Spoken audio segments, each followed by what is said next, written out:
성경의 이름 이야기 쉬운 세 번째 이야기를 시작하겠습니다. 지난 시간에 언약과 약속에 대해서 얘기를 했죠. 그런데 이 언약은 구약적 개념을 그대로 받아왔기 때문에 그 어휘도 디아세케, 베리트를 디아세케라고 번역을 했는데 그 얘기는 좀 다시 한번 설명할게요. 디아세케는 헬라적 개념이 아닌 히브리적 개념이었어요. 그렇기 때문에 신약 성경에서 언약이라는 말을 쓸때 새 언약이다, 첫 언약이다, 옛 언약이다 할 때는 이 언약을 율법적 개념을 가지고 있는 언약과 그리고 은혜적 개념, 아브라함이 어떤 그 아버지가 믿음의 아버지가 된다는 당연히 은혜 개념이죠. 내가 너희들의 영원한 아버지가 된다 하는 것은 은혜적 개념이죠. 그런데 이 언약 안에는 할례도 하고 뭐도 하고 이런 율법적 개념도 큰 테두리에서 언약이라고 말하고 있어요. 구약 성경에서 그렇게 했기 때문에 신약 성경의 사도들도 이 언약을 쓸 때는 언약이란 어휘를 쓸 때는 율법 개념과 은혜 개념이 서로 교차되면서 막 나타내는 그런 경우가 많아요. 그런데 이제 신약 성경의 사도들은 확실하게 이 언약이 은혜를 나타낼 때는 약속, 에판겔리아라는 단어를 써요. 에판겔리아. 이 약속 에판겔리아를 단어를 썼을 때는 이것은 전부 은혜요 구원입니다. 그리스도의 피에 의한 구원을 얘기하는 거고 이 언약이 뭐 옛 언약, 첫 언약 이렇게 앞에 무슨 형용사가 붙을 때 그 첫 언약이 뭔가가 흠이 있었기 때문에 새 언약을 한다라고 할 때 첫 언약은 율법을 얘기하는 거죠. 첫 언약으로 인해서 너희들이 범죄했기 때문에 은혜 언약은 범죄가 있을 수가 없죠. 율법은 죄예요, 죄. 그렇기 때문에 제가 지난 시간에 은혜를 얘기하는 언약을 얘기할 때 언약과 율법의 차이는 언약은 반드시 무슨 세우다, 맺다 이런 동사하고 나오고 율법은 행하다고 나온다 그랬죠. 영어도 마찬가지죠. 이게 뭔가 언약을 세울 때는 전부 make 동사를 써요. 그건 뭐 여러분이 보시면 알기 때문에. 그래서 오늘은 이 신약 성경의 언약이 율법에서 은혜로 바뀌는 과정 그 얘기를 한번 해보겠습니다. 율법에서 은혜로 바뀐다는 것은 죄의 종에서 약속의 자녀가 된다는 얘기죠. 하나님의 은총에 의한 하나님의 자녀가 되고 구원을 받는다는 얘기가 됩니다. 그래서 그 이야기를 오늘 한번 해보기로 하겠습니다.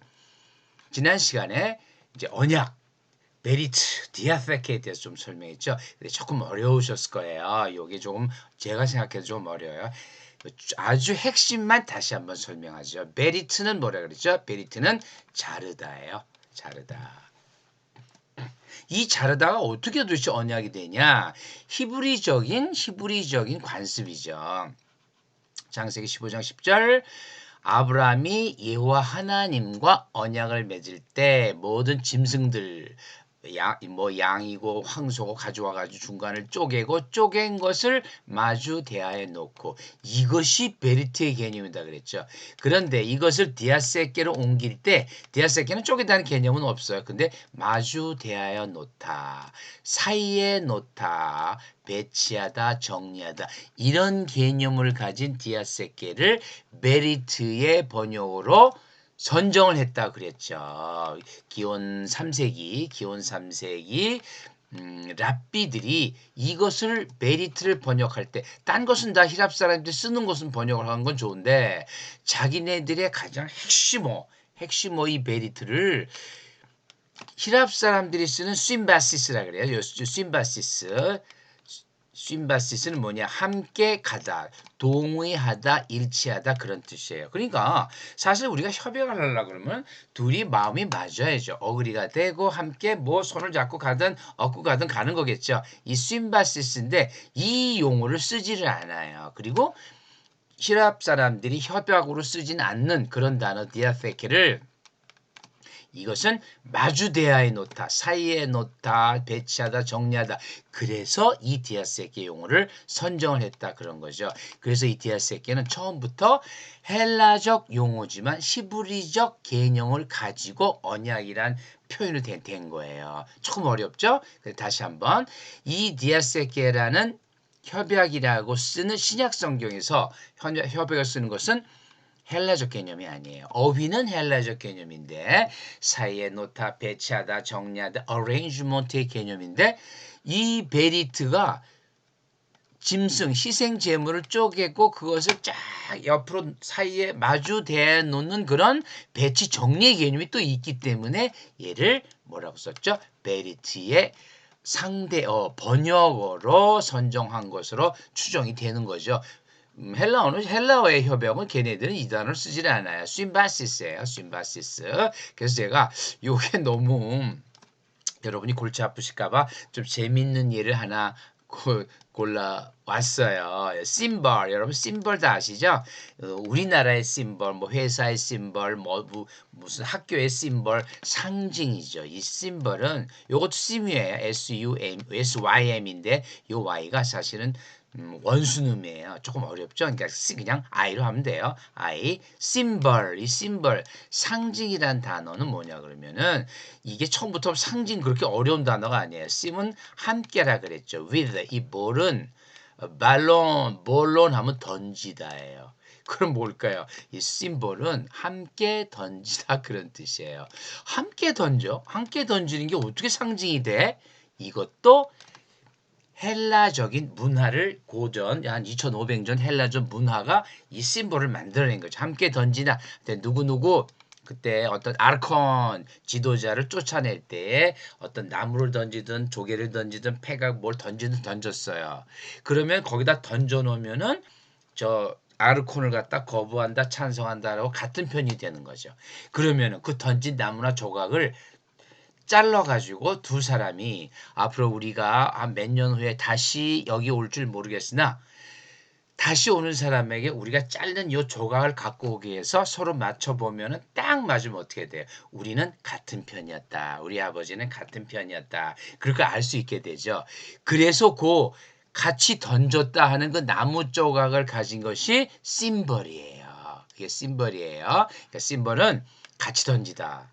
그러니까 throw with 그러니까 같이 던지다라는 개념 갖고는 상징이라는 개념을 전혀 이해할 수가 없는데 그 히브리적 헬라적 문화를 알게 되면 되는 거죠. 이것도 베리트도 헬라 이 디아페케라고 번역한 것은 히브리적 문화를 통해서 그 문화를 어느 정도 투영할 수 있고 반영할 수 있는 디아세케를 고른 거예요. 그러다 보니까 이 디아세케는 히브리적 개념이 들어가다 보니까 이 율법적 개념과 은혜적 개념이 같이 들어가게 돼요. 그래서 사도들은 이 디아세케에서 은혜만을 강조할 강조할 때는 약속이란 단어를 쓰게 되는 거죠. 그래서 신약의 언약은 디아세케죠. 구약의 언약과 율법의 개념을 통칭하는 개념으로 사용을 해요. 따로따로 사용도 하고 또 통칭하는 개념으로 사용도 해요. 그런데 이것이 그대로 신약으로 들어와 가지고 신약의 사도들은 은혜 할 때는 약속, 구원의 약속이란 에반게리아를 쓰게 되고요. 율법은 죄와 저주의 개념으로 사용하게 돼요.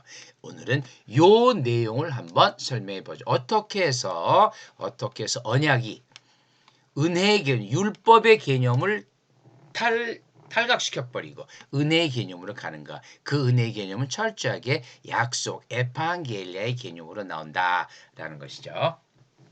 자, 한번 들어가 볼까요?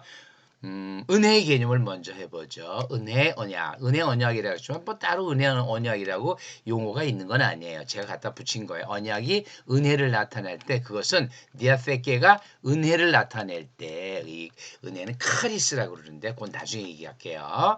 지금 너무너무 여러분이 어떻게 보면 제가 자꾸 이런 헬라 히브리어를 얘기하면 여러분이 약간 스트레스가 쌓이기 때문에 쉽게 나온 것만 오늘은 약속은 뭐냐? 에판겔리아에 여기 나오죠. 에판겔리아 여기다 써놨어요. 요 위에다 써놓으면은 넘어가 버려서 안 돼가지고 밑에 써놨어. 에판게리아. 즉 아브라함과 그 후손에게 세상의 상속자가 되리라. 이 언약은 이건 진짜 언약이에요. 그래서 실제적으로 로마서에서 번역을 언약이라고 했지만은 그 단어는 에판게리아, 약속이란 단어예요. 즉 프로미스, 카비넌트가 아니라 프로미스 단어를 썼어요. 프로미스 단어. 그런데 번역은 언약이라고 했어요. 그래서 제가 이제 옛날 번역은 언약으로 했는데 요즘 새로 나온 번역들은 이것을 약속이라고 다시 고쳐놨더라고요. 이 원어는 에판겔리예요. 아브라함과 그 후손은 구원이죠. 에판겔 율법으로 된 게 아니다. 오직 믿음의 의로 된 것이다. 그래서 제가 지난 시간에 이 믿음의 의로 된 거다. 구약은 무슨 책이라고 그랬죠? 믿음의 책이. 많은 사람들이 히브리서 11장에 아벨서부터 믿음으로 그건 전부 다 구약의 인물들이에요. 그런데 막상 구약은 율법의 책이다 그러죠. 율법은 죄를 깨닫게 하는 거지. 거기에 모든 사람들, 주인공들은 전부 다 믿음으로 나왔다라고 하는 게 제 얘기가 아니라 히브리서 저자의 얘기예요. 모세도 율법으로 의를 받았나요? 아니에요. 믿음으로 모세는 파라오의 궁정을 떠나고 믿음으로 모세는 그렇게 됐죠. 그리고 갈라디아서 결정적이죠. 하나님께서 미리 정하신 언약. 이거는 거의 은혜 언약이죠. 430년 후에 생긴 율법이 어떻게 폐기를 하랴. 이건 약속이에요. 바로 그 약속이라고 표현을 하죠. 이 언약을 율법적 개념으로 혼동하지 마라. 430년 후에 생긴 율법이 노모스가 에판게리아를 헛되이 하지 못하리라. 이게 바로 은혜 언약의 출발이에요. 은혜 언약의 출발이에요. 이 로마서 갈라디아서는 전부 다 바울 사도가 쓴 거죠. 갈라디아서는 철저하게 율법과 믿음에 대해서 얘기를 해요. 아마 그 신학자들의 얘기하면 갈라디아서는 신약 성경 중에 가장 먼저 쓰여진 성경이다. 그렇게 됐죠. 그렇기 때문에 사도 바울이 자기 자신의 개인적인 이야기를 많이 하고 과거에 그 어떤 얘기도 많이 하고 어떻게 사도가 됐나도 얘기하고 어떻게 다른 사도와 만났다는 얘기도 하는데 철저하게 율법에 대해서 율법과 믿음에 대해서 아주 적나라하게 그야말로 정말 감동적으로 얘기하는 편지가 갈라디아서죠. 여기 갈 썼는데 갈라디아서예요. 그 언약을 율법이 폐기 못하고 약속을 헛되하지 못하리라. 이게 은혜 언약이에요. 그 은혜 언약을 잠깐 더 보죠. 이 은혜 언약이 어떻게 신약에서 구원으로 나오게 되는가? 은혜 언약은 원래 진리예요. 그것은 진리다. 이 진리라는 게 뭐죠? 진리는 구약에서 하나님을 얘기할 때 이 진리라는 표현은 사실 그렇게 많이 나오지는 않아요. 이 진리가 정말 진리로서 표현되는 것은 신약에서 알레the이아예요. 그런데 이 알레the이아의 진리, 이 구약에서의 진리는 영원성을 나타내요. 즉 하나님을 나타내는 거예요. 이 진리는 하나님이에요. 아만, 아멘, 에메트 이건 몰라도 돼요. 그냥 구약에서의 진리는 아멘에서 나오는 건데 아멘은 여러분이 다 아시죠? 아멘과 비슷한 언어래. 에메트 아이고 어려워 몰라도 돼 해도 돼요. 아멘에서 나오는데 영원성이에요. 진실함. 확고함을 얘기를 해요. 네, 믿습니다. 영원히 믿습니다. 그런 얘기예요. 그런데 요게 알레세이아로 번역이 되죠. 알레세이아. 이 알레세이아는 영원하다는 뜻이 가지고 있는데 요 레세를 제가 파랗게 좀 해놨죠.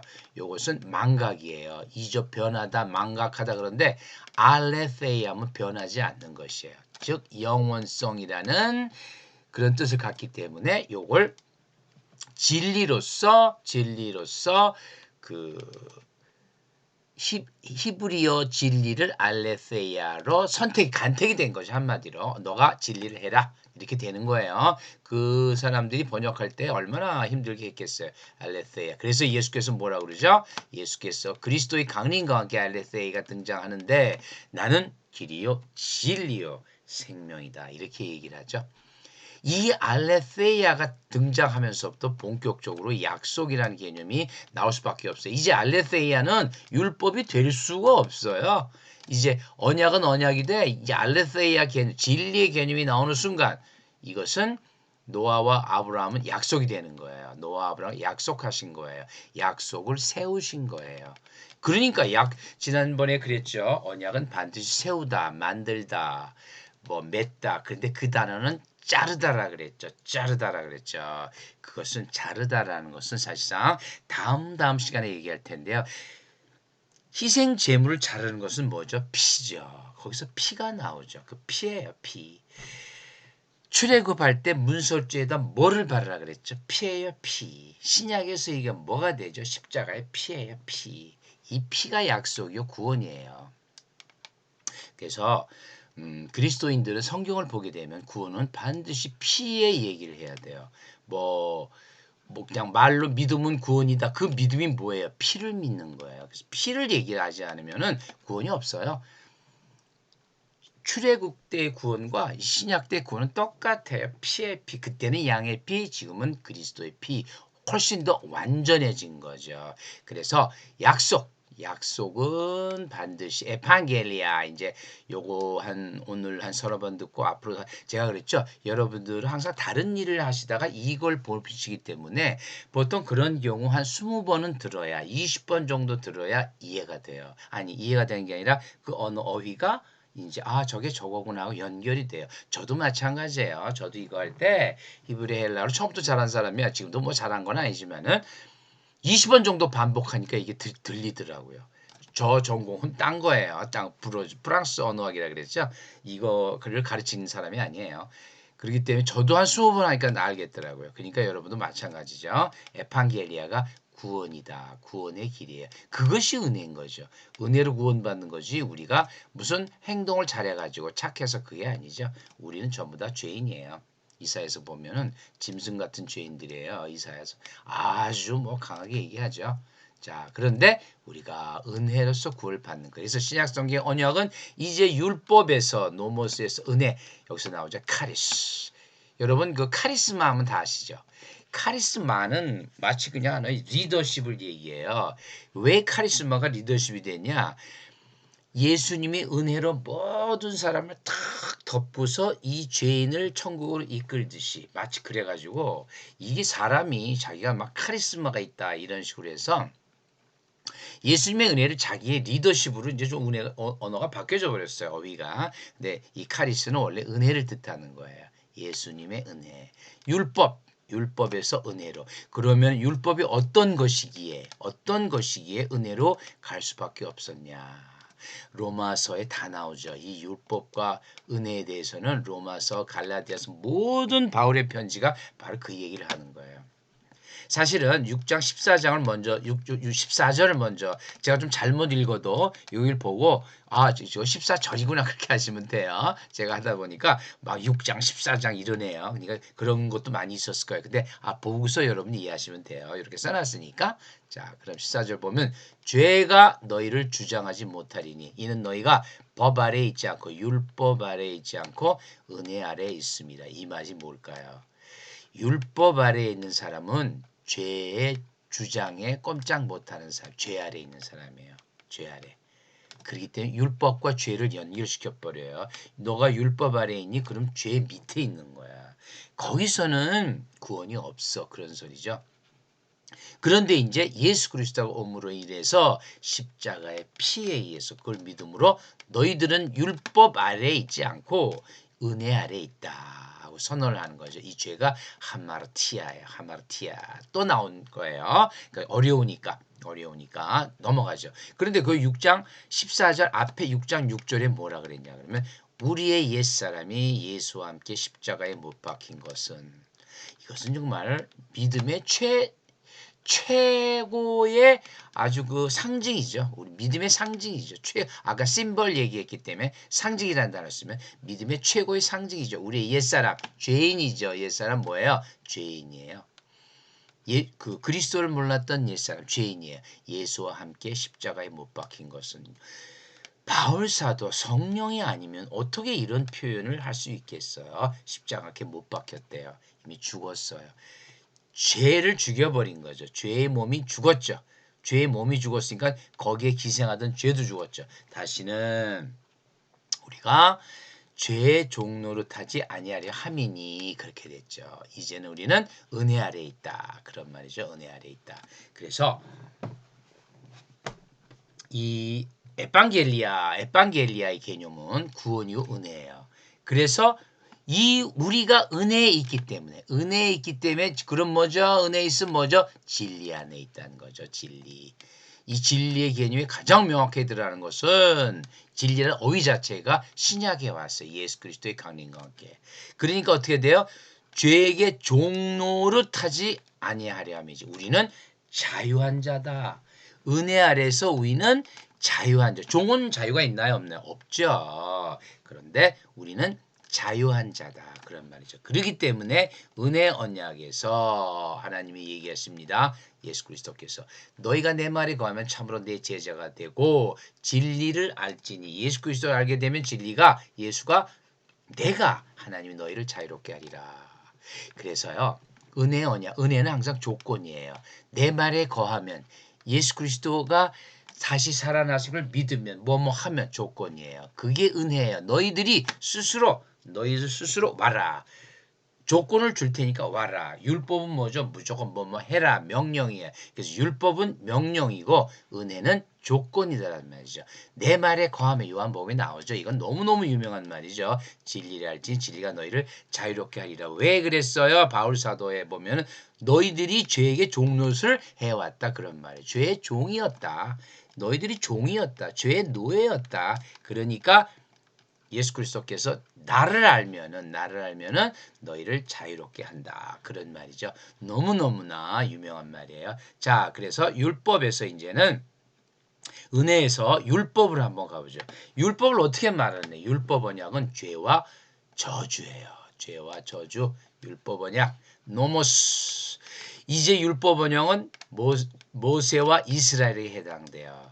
노아와 아브라함은 의인이었어요. 개인이었죠. 개인한테는 은혜를 주되 이 이스라엘은 누구였냐? 은혜로 받은 의인들이 아니라 아주 우상에 찌든 죄의 족속들이었어요. 그 족속을 하나님께서 그래서 이집트에서 뽑아낸 거죠. 죄 하마르티아 또 나오죠. 하마르티아. 이 하마르티아는 뭐라 그랬죠? 다시 한번 말씀드릴게요. 하마르티아는 이 관역에서 벗어난 그런 뜻이에요. 제가 한 두세 번 얘기했는데 또 얘기할 거예요. 죄라는 건 뭐 계속 나오니까 죄는 뭐 나쁜 짓을 저지르다 그런 뜻이 아니에요. 이 하마르티아는 관역에서 빗나간이에요. 화살을 쐈는데 관역에서 벗어난 게 그게 죄다. 그게 왜 죄냐? 그럼 화살 쏘는 사람은 다 죄인들이게 아니죠. 하나님의 길에서 벗어난 자. 그러니까 그래서 그랬죠. 제가 하마르티아를 설명하면서 신약 성경, 구약 성경 합해서 죄의 개념은 전부 다 구약은 하트인데 똑같아요. 지금 어려우니까 그건 빼고 하마르티아는 하나님을 향하지 않고 가는 건 다 죄다예요. 그러니까 하나님을 향하지 않으면 다 죄니까 그 사람이 아무리 착하든 뭐든 소용없어요. 하나님을 보고 가지 않으면 그게 죄다라는 거죠. 갈라디아서 다시 무릇 율법 행위에 속한 자들은 저주 아래에 있나니. 뭐 이건 뭐 더 이상 얘기할 것도 없죠. 율법 행위하냐? 너희들이 저주 아래에 있어. 누구든지 율법에 기록된 대로 모든 일을 항상 해야 돼요. 저주 아래에 있는 자다. 그렇지 않으면 저주 아래에 있다. 명령이에요. 명령. 모든 일을 행하지 않는 자 행하라 하는 율법은 명령이에요. 저주죠. 저주. 그 율법을 어떻게 지킬 수가 없다 그랬죠. 율법을 가지고는 안 된다 그랬죠. 저주야. 율법은 저주다. 그런데 그래서 갈라디아서 또 얘기를 해요. 5장 4절. 율법 안에서 의롭다함을 얻으려고 하느냐? 얻어봐라. 얻지도 못할 뿐더러 너희는 그리스도에게서 끊어지고 은혜에서 떨어진 자로다. 무서운 말이죠. 율법과는 안 되는 정도가 아니라 너희들이 율법에 계속 집착을 한다면 너희는 그리스도에게서 끊어지고 은혜에서 떨어진 자다. 이젠 뭐 명확하죠? 나 율법 잘해가지고 어떻게든지 율법 잘해가지고 나 구원 받을게 천만에 그렇게 되지를 않는다는 거죠. 이미 율법 갖고 너희들이 의롭다 하는 순간 너희는 그리스도에게서 끊어지고 은혜에서 떨어진다. 갈라디아서는 아주 철저하게 이 율법과 믿음과 그리스도에 대해서 얘기하고 있어요. 자, 다시 한번 볼까요? 율법. 이거 지난 시간 했기 때문에 좀 빨리 나갈게요. 첫 언약이 무음하였다 하면 첫 언약은 율법이에요. 율법은 무조건 흠이 있어요. 그렇기 때문에 예수께서 오셨다라는 게 히브리서 또 나온 거죠. 또 히브리서에 있어. 예수 그리스도는 새 언약의 중보자시다 했죠. 이제 한번 다시 할까요? New Covenant, 새 언약이다. 새 언약, 새 언약인데 이게 뭐라고 그랬어요? 카인의 디아테케. 조금 어렵죠. 이게 한 지금 벌써 두세 번 이제 봤죠. 지난번에 그냥 넘어갔어요. 오늘 한번 읽어보죠. 카인의 디아테케, New Covenant다. 첫 언약 때. First Covenant죠. First Covenant. 이때 전부 Covenant예요. 에반겔리아가 아니에요. 프로미스가 아니에요. Covenant, 율법 토라죠. 그때 너희들이 죄를 범했다. 은혜의 언약에서 죄를 범할 수가 없어요. 율법에서 죄를 범. 프로테디아세케. 그런데 영원한 기업의 약속을 얻게 하십니다. 약속. 그러니까 이제 아시겠죠? 언약이라고 그럴 때는 율법 언약과 은혜 언약이 다 있는데 여기 첫 언약 이것은 율법이고 죄였어요. 영원한 기업의 약속을 할 때는 이제 완전 신약 사도들은 은혜 언약만을 따로 얘기할 때 구원을 얘기할 때는 약속이란 단어를 쓴다. 에판겔리아라는 단어를 사용을 하게 되어 있어요. 사용을 하고 있어요. 우리 그 신약 사도들께서 자 이제 거의 마지막 단계에 왔어요. 그래서 이 성경은 구약과 신약인데 여러분이 혼동이 될까봐 고린도 후서에 보게 되면은 그들이 마음이 완고해요. 그 바울 사도가 그래요. 마음이 완고해요. 오늘날까지도 구약을 읽을 때 그 수건이 벗겨지지 아니하고 있으며 이때 구약은 성경 전체를 얘기하는 구약이 아니에요. 율법을 얘기하는 거예요. 발라야 디아세키야 발라요 팔레올리티감은 구석기 시대 막 그러는데 그것도 다음에 하기로 하고요. 올드 카비넌트 이때 구약은 절대 성경 전체를 얘기하는 게 아니다라는 거죠. 모세가 이스라엘 자손들에게 그 결국 주말에 수건을 썼다. 그 구약은 율법이 철저히 율법을 얘기하고 있는 거예요. 벗겨지지 않고 있으니 그 수건은 그리스도 안에서 그 율법이라는 건 뭐죠? 죄죠. 죄는 그리스도 안에서 없어질 것이다. 이것이 구원이에요. 이것이 구원이고 은혜라는 얘기죠. 은혜라는 얘기죠. 이것이 약속이죠. 약속. 그리스도 안에서 없어질 것이다. 약속이에요. 약속. 그러면 오늘의 마지막으로 가서요. 자, 약속이 뭐냐? 약속은요. 딴 게 없어요. 요한 1서에 명확하게 나와요. 그가 우리에게 약속하신 약속은 뭐죠? 영원한 생명이니라. Eternal life다. 명확하게 정말 얘기하고 있죠. 그가 우리에게 약속하신 약속은 영원한 생명이에요. 구원이죠, 뭐. 이게 eternal life예요. eternal life. 이게 조에 아이오니오스 조금 어려우니까 이걸 그냥 써놨어요. 여기 에반겔리아가 두 번이나 에반겔리아 명사형으로 나오고 동사형으로 나오고 이렇게 나오죠. 영원한 생명이다. 그래서 은혜 언약이라는 것이 두 가지 뜻이 있는데 은혜 언약과 율법 언약이 있다. 율법 언약은 죄요 저주다. 은혜 언약은 구원이다. 그런데 은혜 언약을 얘기할 때 이제 신약에서는 새로운 단어 에반게리아라는 단어를 사용한다는 거죠. 에반게리아. 그것이 영원한 생명이다. 그래서 디모데 전서는 마지막이죠. 육체연 바울이 쓴 편지 중에 거의 끝 후반에 속하죠. 육체연단은 육간이 있으나 경건은 이때 경건은 우리가 뭐 스스로 경건하다가 아니라 경배. 하나님을 경배하고 경외하는 것. 유세베야. 유는 좋다예요. 아주 잘 세베야. 경배하다 그런 뜻이에요. 유세베. 그래서 뭐 유세비오 이런 거 전부 다 유세베예요. 경배, 경원. 하나님에 대한 경건이에요. 우리가 스스로 경건한 게 아니라 하나님에 대한 경건은 범사에 유혹하니 금생과 하나님에 대해서 경외하고 경배하면 어떻게 얘기했어요? 금생과 내생에 약속이 있느니라. 어떤 약속? 약속은 영원한 생명이죠. 그래서 이걸 같이 써놨어요. 금생과 내생의 약속. 금생과 내생의 영원한 생명을 갖게 된다는 거죠. 자, 오늘 강의는 이걸로 끝났어요. 그런데 제가 다음 시간에 이제 십자가에 피를 들어가려고 생각하다 보니까 구약과 신약의 이름이 뭐 약속이다, 언약이다 그랬죠. 그랬는데 생각해 보니까 또 이 신약 성경에 보면은 성경을 뜻하는 어휘들이 굉장히 많아요. 그래서 거기에 뭐 이 신약 성경을 뜻하는 그라페 뭐 글도 있고 이런 것도 많이 나오는데 이거를 한번 여기서 제가 이 구약은 성경이 아닙니다. 요 말 때문에 그래요. 그럼 도대체 구약이 뭐냐? 뭐라고 얘기했을까? 사도들은 구약을 그러면 커비넌트는 이게 라틴어적 개념이기 때문에 뭐라고 얘기했을까? 성경의 이름에 대해서 한번 총 정리를 하고 지나가야겠다라는 생각이 들었어요. 그리고 또 오늘날 우리는 뭐라 그러죠? 성경을 뭐라 그래요? 구약 신약 전에 전체 성경은 바이블이라고 그러죠. 바이블. 이 바이블은 어디에서 왔을까? 이런 좀 이야기죠. 굉장히 재미있어요. 이런 재밌는 얘기를 해서 좀 여러분을 좀 그 마음을 좀 따뜻하게 조금 좀 풀어주는 게 어떨까 해서 다음 시간은 성경의 명칭에 대해서 바이블의 근원을 찾아서 엘라 사도들은 구약을 뭐라고 불렀을까? 그거 해가지고 바이블이 왜 바이블이 됐을까? 하는 거를 좀 얘기하려 그래요. 바이블. 여러분도 바이블은 누구나 다 알죠. 그러나 바이블이 어디서 왔나? 거의 모르실 거예요. 다 찾아봐야 돼요. 저도 사전, 뭐 별의별 사전을 다 찾아가지고 이걸 한번 준비해 봤어요. 다음 시간에 요거에 대해서 할게요. 네, 감사합니다.